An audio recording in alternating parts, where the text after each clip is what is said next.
Hi, welcome to the English Ed YouTube channel. This is Shankar. ఈరోజు APDSC ఎజిటి English model paper ఇయ్యాము. First one, the literary term for a narrative technique that reveals events prior to the main time line of a story. దీని meaning ఏంటంటే, ఒక స్టోరీని చెప్పే సందర్భంలో లేదా స్టోరీని నెరేట్ చేసే సందర్భంలో మెయిన్ టైమ్ లైన్, కథ జరుగుతున్నటువంటి ఆ టైం లైన్ కంటే ముందు జరిగిన స్టోరీని చెప్పడానికి యూజ్ చేసే టెక్నిక్ని ఏమంటారు? ఫర్ ఎగ్జాంపుల్, ఒక స్టోరీ రన్ అవుతుంది, ఆ స్టోరీ కంటే ముందు ఏదైనా జరిగింది అని చెప్పడానికి ఏ టెక్నిక్ని యూజ్ చేస్తారంటే flash back. So flash back అనేది జరుగుతున్న కథకి ముందు జరిగిపోయిన కథ. Next, the intellectual framework that justifies the significance of your argument in an essay referred to as. ఒక ఎస్సేలో ఎస్సే రాయడం అనేది ఒక ఆర్గ్యుమెంటేటివ్గా ఉంటుంది. అంటే ఏదైతే నీ కోర్ ఐడియా ఉంటుందో దాన్ని జస్టిఫై చేసుకుంటూ, దాన్ని సమర్థించుకుంటూ ఆర్గ్యుమెంటేటివ్గా రాస్తుంటాం, రకరకాల కారణాలు చెప్తుంటాం. సో ఇలా కారణాలు చెప్పేటప్పుడు నీ యొక్క ఆర్గ్యుమెంట్ కరెక్ట్ అని నిరూపించుకోవడం కోసం నువ్వు మాట్లాడడాన్ని ఏమంటారు, నువ్వు జస్టిఫై చేసుకోవడాన్ని ఏమంటారు అని అంటే మోటివ్ అంటారు. మోటివ్ అనేది ఎస్సేలో ఆ ఎస్సే ఎందుకు రాయడం జరుగుతుందో దాని యొక్క రీజన్ని చెప్పడం జరుగుతుంది అనమాట. The phonetic sound produced when air is constricted at the glottis is which approach best supports constructivist principle in English language teaching. కింది వాటిలో కన్స్ట్రక్టివిస్ట్ అంటే నిర్మాణాత్మకమైన లెర్నింగ్ జరగడానికి ఏది సపోర్ట్ చేస్తుంది? కన్స్ట్రక్టివిస్ట్ అంటే ఏంటంటే, స్టూడెంట్ ఏం చేస్తాడంటే నేర్చుకునేటప్పుడు యాక్టివ్గా పార్టిసిపేట్ చేస్తాడు. అక్కడ ఉన్నటువంటి డిఫరెంట్ టైప్స్ ఆఫ్ థింగ్స్ని లేదంటే వాటిని తను టచ్ చేసి ఫీల్ అయ్యి నేర్చుకోవడం జరుగుతుంది. వాటికి సెట్ అయ్యేది lecture method, activity based learning, grammar translation method, dictation method. ఇందులో యాక్టివిటీ బేస్డ్ మెథడ్ లేదా యాక్టివిటీ బేస్డ్ లెర్నింగ్ అనేది కన్స్ట్రక్టివిస్టిక్ ప్రిన్సిపల్ని సపోర్ట్ చేస్తుంది, ఎందుకంటే యాక్టివిటీ స్టూడెంట్స్ చేస్తాడు. Next, during a reading comprehension activity a teacher asks, why do you think the character acted this way? This question promotes. ఒక comprehension అంటే ఏదైనా essay కానీ స్టోరీ కానీ చదివిన తర్వాత, అందులో విద్యార్థులు అర్థం చేసుకున్న తర్వాత టీచర్ స్టూడెంట్ని అడిగాడు ఏమని, why do you think the character acted this way? అందులో ఫలానా క్యారెక్టర్ ఎందుకు ఈ విధంగా ప్రవర్తించింది అని, ఇది కింది వాటిలో దేనికి సంబంధించింది అని. ఇందులో factual recall, vocabulary development, critical thinking, memorisation. ఒక క్యారెక్టర్ ఆ విధంగా చేసింది, ఎందుకు చేసింది అని తెలియాలంటే రీజన్స్ తెలుసుకోవాలి. తర్వాత ఆ నిర్ణయం తీసుకోవడం వల్ల ఎటువంటి పరిణామాలు సంభవించాయి, అది తీసుకోకుండా ఉంటే ఏమయ్యేది, ఇవన్నీ ఆలోచించాలి. సో కాబట్టి స్టూడెంట్ క్రిటికల్ థింకింగ్ చేస్తాడు. Next, A teacher uses real life objects and contexts like A shopping list in English class. This technique is called. Teacher real లైఫ్లో ఉండేటటువంటి ఆబ్జెక్ట్స్ కానీ లేదంటే కాంటెక్ట్స్ సందర్భాలను కానీ తీసుకొని టీచ్ చేస్తాడు. ఆ టెక్నిక్ని ఏమంటారు? ఫర్ ఎగ్జాంపుల్, ఒక షాపింగ్కి వెళ్ళడానికి ఏ వస్తువులు కొనుక్కోవాలో ఒక లిస్ట్ ఉంటుంది కదా, ఆ లిస్ట్ని యూజ్ చేసి టీచ్ చేశారు అనుకో, అదేమవుతుంది? Abstract learning, contextual learning, grammar translation learning, formal instructions. దీన్ని కాంటెక్చువల్ లెర్నింగ్ అంటారు. అంటే రియల్ లైఫ్ సిచ్యువేషన్స్ని క్లాస్ రూమ్లో ప్రజెంట్ చేసి, క్లాస్ రూమ్లో క్రియేట్ చేసి టీచ్ చేయడాన్ని కాంటెక్చువల్ లెర్నింగ్ అంటారు. Next, a student reads a passage fluently but struggles to explain its meaning. Student ఏం చేస్తున్నాడు? బాగా చదవగలుగుతున్నాడు, కానీ దాని మీనింగ్, ఆ ప్యాసేజ్ యొక్క మీనింగ్ని ఎక్స్ప్లెయిన్ చేయడంలో ఇబ్బంది పడుతున్నాడు. The teacher should focus on developing. Teacher ఏం డెవలప్ చేయడం మీద ఫోకస్ చేయాలి స్టూడెంట్లో అంటే vocabulary, grammar, reading comprehension strategies, hand writing. ఇందులో కాంప్రహెన్షన్ అనేది జరగట్లేదు విద్యార్థుల్లో. రీడింగ్ జరుగుతుంది. ఆ టెక్స్ట్‌లో ఏముందో, ఆ ప్యాసేజ్‌లో ఏముందో అనేది గ్రహించట్లేదు. కాబట్టి రీడింగ్ కాంప్రహెన్షన్ స్ట్రాటజీస్ యూజ్ చేయాలి. ఫర్ ఎగ్జాంపుల్ ఒక ప్యాసేజ్ ఇచ్చి, ఆ ప్యాసేజ్ రీడింగ్ అయిపోయిన తర్వాత ఎంతవరకు కాంప్రహెన్షన్ జరిగింది, ఎంతవరకు అర్థం చేసుకున్నాడు ఆ ప్యాసేజ్‌ని కింద క్వెషనియర్ ఇవ్వాల్సి ఉంటది. ఆ క్వెషనియర్‌కి ఆన్సర్ చేసినట్లయితే తను సరిగ్గా అర్థం చేసుకున్నాడని. So right answer C. Which of the following sentences contains a subjective mood? Subjective mood అంటే అన్రియల్ సిచ్యువేషన్ కానీ లేదా హైపోథెటికల్ సిచ్యువేషన్ కానీ, అంటే నిజం అవ్వవు అవి, అవి నిజానికి విరుద్ధంగా ఉంటాయి.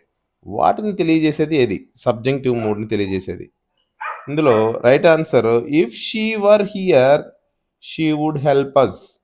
ఇక్కడ షీ వర్ అంటే ఆమె ఇక్కడ ఉండినట్లయితే, అంటే యథార్థంగా ఇక్కడ లేదు, ఉంటే షీ వుడ్ హెల్ప్ అస్, ఆమె మాకు సహాయం చేసేది అని. Select the grammatically correct sentence. Grammar పరంగా సరైన సెంటెన్స్ ఎంచుకోవాలి. The committee is divided on the issue.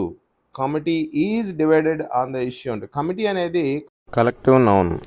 ఇది ఒకే అభిప్రాయం మీద ఉన్నప్పుడు సింగులర్ అవుతుంది. అలా కాకుండా వాళ్ళు డిఫరెంట్ ఒపీనియన్స్ అంటే వాళ్ళు విభేదించుకుంటూ ఉన్నట్లయితే అప్పుడు అది ప్లూరల్ అవుతుంది. ఇది ఆర్ అవుతుంది. Next, neither the teacher nor the student was present. ఇందులో నెయిదర్ నార్ యూజ్ చేసినప్పుడు వర్బుకి క్లోజ్గా ఉన్నటువంటి వాజ్ వర్బు కదా. ఇందులో 2 సబ్జెక్టులు ఉన్నాయి, టీచర్, స్టూడెంట్స్. ఇందులో వర్బుకి దగ్గరగా ఉన్నది ఈ సబ్జెక్టు ని బట్టి వర్బ్ డిసైడ్ అవుతుంది. స్టూడెంట్స్ అనేది ప్లూరల్ కాబట్టి వర్ రావాల్సి ఉంటుంది. సో ఇది రాంగ్.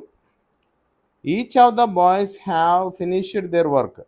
ఎప్పుడైనా each of the boys, each of the girls, each of the students అని ఉన్నట్లయితే వర్బు సింగులర్ రావాలి, సబ్జెక్ట్ సింగులర్ అవుతుంది కాబట్టి వర్బు సింగులర్ రావాల్సి ఉంటుంది. Each of the boys has అని.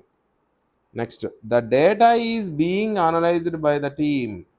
ఇది గ్రామర్ పరంగా కరెక్ట్ సెంటెన్స్. ఇది so the team is analysing the data అనేది దీనికి యాక్టివ్ వాయిస్, ఇది ప్యాసివ్ వాయిస్లోకి మార్చినట్లయితే ఈజ్ అనలైజింగ్ అనేది ఈజ్ బీయింగ్ అనలైజ్డ్ అవుతుంది.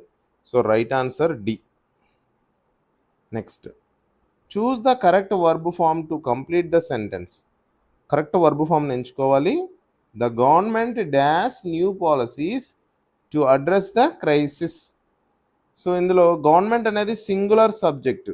సింగులర్ సబ్జెక్ట్ అయితే సింగులర్ వర్బ్ ఉండాలి. హ్యాజ్ ఇంట్రడ్యూస్డ్ సింగులర్ వర్బ్, ఇది హ్యాజ్ అనే సింగులర్ వర్బ్ కాబట్టి ఇది right. Have introduced plural. Introducing అనేది ఇండివిజువల్గా రాకూడదు, ఈజ్ ఇంట్రడ్యూసింగ్ రావాల్సి ఉంటుంది. ఇది సో ఇది రాంగ్. ఈజ్ ఇంట్రడ్యూస్ రాకూడదు, ఇక్కడ V4 ఐఎన్జీ ఫామ్ ఉండాలి. So right answer A. Next, identify the correct sentence. Same grammar పరంగా కరెక్ట్ సెంటెన్స్ ఎంచుకోవాలి. He don't like ice cream. He వచ్చినప్పుడు డోంట్ రాకూడదు, డజ్ రావాలి, డజంట్ రావాలి. He doesn't likes ice creams, does వచ్చింది అయితే ఇక్కడ లైక్స్ రాకూడదు, మళ్ళీ లైక్ రావాల్సి ఉంటుంది. ఎప్పుడైనా డజ్ యూజ్ చేసినా, డూ యూజ్ చేసినా దాని తర్వాత వచ్చే వర్బ్ V1లో ఉండాలి కానీ దానికి ఎస్ యాడ్ అవ్వకూడదు. So he doesn't like ice cream, ఇది రైట్. డజ్ ఉంది కాబట్టి లైక్ V1 రావడం జరిగింది, ఎస్ లేదు. అలాగే he don't likes ice cream, ఇలా రాకూడదు. ఎప్పుడు కానీ హీ యూజ్ చేసినప్పుడు డజే యూజ్ చేయాలి, డోంట్ యూజ్ చేయకూడదు. లైక్స్ అసలు రాదు. So right answer C. The sentence after the rain stopped the children resumed playing is an example of. After the rain stopped the children resumed playing అనేది ఏ type of sentence? ఇక్కడ బాగా గమనించినట్లయితే after the rain stopped, వర్షం ఆగిన తర్వాత. ఇందులో after అనేది subordinate conjunction. So ఇది సబార్డినేట్ క్లాజ్ అవుతుంది. సబార్డినేట్ క్లాజ్ ఎందుకు అవుతుంది అంటే ఆఫ్టర్ రెయిన్ స్టాప్డ్ అనేది ఒక పూర్తి అర్థాన్ని ఇవ్వదు కాబట్టి ఇది subordinate clause. Next, the children resumed playing, పిల్లలు తిరిగి ఆడుకున్నారు అనేది ఒక మెయిన్ క్లాజ్. ఎందుకంటే రెజ్యూమ్డ్ ప్లేయింగ్ అనే దాంట్లో రెజ్యూమ్డ్ అనేది ఒక ఫైనైట్ వర్బు, అలాగే ఇది పూర్తి అర్థాన్ని ఇస్తుంది. కాబట్టి ఒక సబార్డినేట్ క్లాజు, ఒక మెయిన్ క్లాజు ఉన్నటువంటి సెంటెన్స్ని కాంప్లెక్స్ సెంటెన్స్ అంటాము. అలాగే వెరీ సింపుల్గా చెప్పాలంటే ఒక సెంటెన్స్లో 2 క్లాజులు ఉండి అందులో సబార్డినేట్ కంజంక్షన్ ఉంటే కాంప్లెక్స్ సెంటెన్స్ అంటాం. ఆఫ్టర్ అనేది subordinate conjunction. Choose the grammatically correct sentence. Honesty is best policy. ఎప్పుడైనా సరే బెస్ట్ అనేది సూపర్లేటివ్ అడ్జెక్టివ్, దానికి ముందు దా రావాల్సి ఉంటుంది, కాబట్టి ఇది wrong. The honesty is the best policy. Honesty అనేది abstract noun.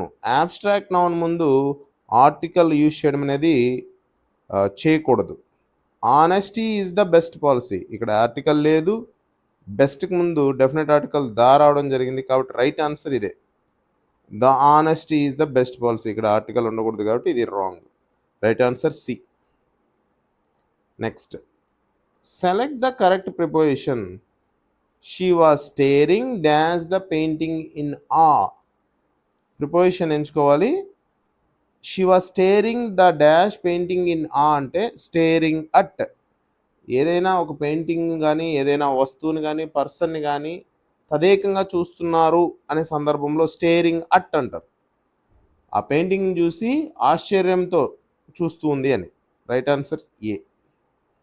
Choose the grammatically correct sentence. Grammar పరంగా కరెక్ట్ సెంటెన్స్ చూద్దాము. I have been waiting for you since 2 hours. 2 hours అనేది period of time. Period of time కాబట్టి దీనికి ముందు for రావాల్సి ఉంటుంది. For 2 hours, for 3 days, for 10 months ఇలాగా. She is confident of her success. ఆమె తన విజయం పట్ల చాలా కాన్ఫిడెంట్గా ఉందని. ఇది రైట్ యూజ్ ఆఫ్ ప్రిపోజిషన్, ఇది ఆఫ్ అనేది. He is fond to music. Fond of అని ఉండాలి, ఇష్టము అని చెప్పే సందర్భంలో. Fond of music, fond of toys ఎలా ఉండాలి. They are jealous with their neighbours. Jealous of their neighbours ఉండాలి. పొరుగు వారిని చూసి అసూయపడుతున్నారు అనే సందర్భంలో ఆఫ్ యూజ్ చేయాలి. జలస్ ఆఫ్ సమ్వన్, సంబడి అని. So right answer B. In the sentence, the book that I borrowed is fascinating. The class that I borrowed is. The book I borrowed is fascinating అనే సెంటెన్స్లో that I borrowed అనే clause A clause? Adverbial class, A relative class, a noun clause, and independent class. ఇక్కడ బాగా గమనించినట్లయితే the book అనేది noun. That I borrowed అంటే నేను ఏదైతే అరువు తీసుకున్నానో, నేను ఏదైతే అప్పుగా తీసుకున్నానో, అంటే చదివి ఇచ్చేస్తానని తీసుకున్నానో అని దాని అర్థం. సో ఇది దేనికి సంబంధించింది? నేను అరువుగా తీసుకున్నాను అనేది దేనికి సంబంధించింది? బుక్కు సంబంధించిందే కదా. సో ఒక నౌన్ని ఇది క్వాలిఫై చేస్తుంది. దట్ ఐ బారోడ్ అనేది నౌన్ని క్వాలిఫై చేస్తుంది, కాబట్టి ఇది ఏమవుతుంది? నౌన్ క్వాలిఫై చేసేది యాడ్జెక్టివ్ అవుతుంది. సో యాడ్జెక్టివ్నే రిలేటివ్ క్లాజ్ అని కూడా అంటారు. So answer A relative clause. Adjective క్లాజ్నే రిలేటివ్ క్లాజ్ అంటారు. Next, which Indian author wrote the cherry tree. The cherry tree అనేటటువంటి దాన్ని రాసింది ఎవరు, లెసన్ని రాసింది ఎవరు, లేదా బుక్ను రాసింది ఎవరు అని. So right answer Ruskin Bond. Ruskin Bond గారు పాపులర్ స్టోరీ ఇది. Next, who wrote the play the proposal studied in class 10. Class 10లో ఉన్నటువంటి ద ప్రపోజల్ అనే నాటకాన్ని రాసింది ఎవరు? ఇది ఒక 1 act ప్లే. ఇది ద ప్రపోజల్ అనేది, దీన్ని రాసింది యాంటోన్ చెకోవ్ అనే ఒక రష్యన్ రాశారు. ఇది ఏకాంకిక అంటారు. 1 act ప్లే అంటే ఏకాంకిక, ఒకే క్యారెక్టర్ ఉంటారు. Next, which writer is known for humorous essay a village cricket match. A village cricket match అనే ఒక హాస్యంతో కూడినటువంటి ఎస్సేని రాసింది ఎవరు అంటే ఏజీ మెక్డొనెల్. ఏజీ మెక్డొనెల్ గారు ఏ విలేజ్ క్రికెట్ మ్యాచ్ అనే ఫన్నీ ఎస్సేని రాయడం జరిగింది. Glimpses of India includes A chapter about Coorg. Who wrote it? Glimpses of India అనే దాంట్లో కూర్గ్, ఇది కర్ణాటకలో ఉండే ఒక ప్లేస్, దాని గురించిన ఒక చాప్టర్ ఉంది. దాని రాతరు ఎవరు? ఆన్సర్ లోకేష్ అబ్రోల్ అనే వ్యక్తి దీన్ని రాయడం జరిగింది. Thank you so much for watching this video.